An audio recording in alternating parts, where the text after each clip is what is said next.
So I just finished up an event today. Happy July 4th, by the way. The event was the reading of the Declaration of Independence that my mother's social club that she's in put on in the town square in a town in Georgia. And one of the things that struck me about the reading of it is there's so much tension that was happening back then. It feels like it's happening now. And listening to what these people wanted made a lot of sense. You know, of course, taxation without representation was a big deal, and a king that was essentially sending troops in and murdering people and creating false judgments and creating a judicial system that was only beneficial to the crown and England. One of the things that really hit my mind was declaring the independence. These men who signed it, the 50 some odd men who signed it,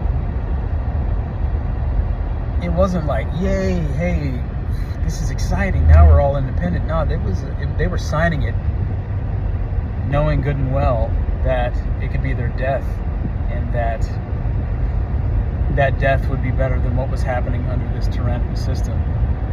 So we celebrate it now, but I bet as soon as those guys signed that thing, I'm like, oh man, all right, here we go, we're in for the ride.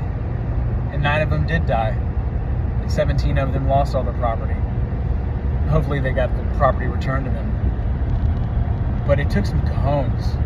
It took some real cojones after they read off each of the signers' names at the end of the reading of the Declaration. It really hit home how these men were brave, intelligent, and knew that they were signing up for a fight, not a party.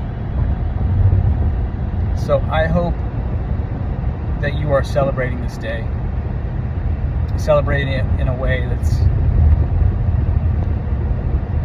your life compared to a lot of other lives in the world is because of these men. Now, there's obviously a lot of detractors out there who say stuff like, they're a bunch of racist old white men. They owned human beings. Yeah, a lot of people around the world did. And there's no excuses to be made about some of the barbarism in that way. But they weren't just acting on their own accord. It was the millions of people that lived inside the colonies at that time, not just for themselves, but with a vision